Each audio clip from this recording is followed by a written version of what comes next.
Okay, so I've gotten this far, drawing the human behind, and I was just saying, but I deleted it because I started to get into things that I really don't know enough about. So I'm not going to think back to my learning channel experience and start talking.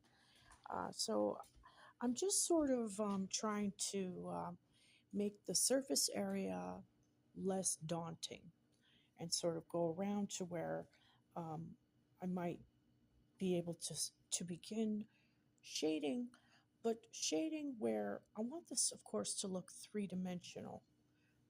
So I've got my reflected light, and I may have reflected light here, but I don't want it to be too symmetrical.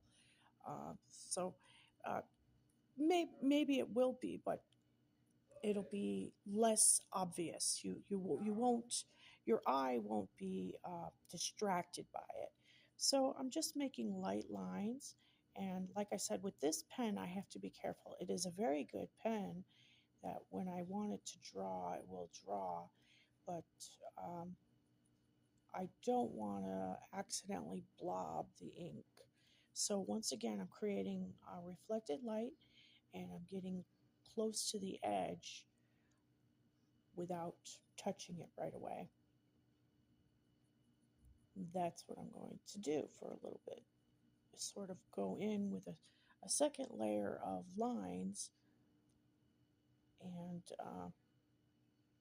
begin to give it more of a weight. And you see it starts to become more three dimensional here.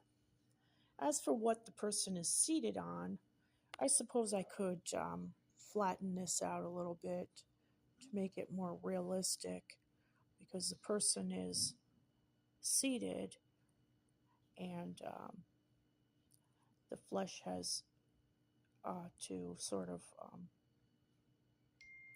look realistic that it's seated on something, even though we would want, you wouldn't want a flat behind, but that's what happens when you sit down. And I'll be honest with you, I never took a nudes figure drawing class, and any figure drawing I did was they were far away with lots of draperies. There was no nudity whatsoever. They were just wearing lots of draperies, and we got used to what it's like to have a live model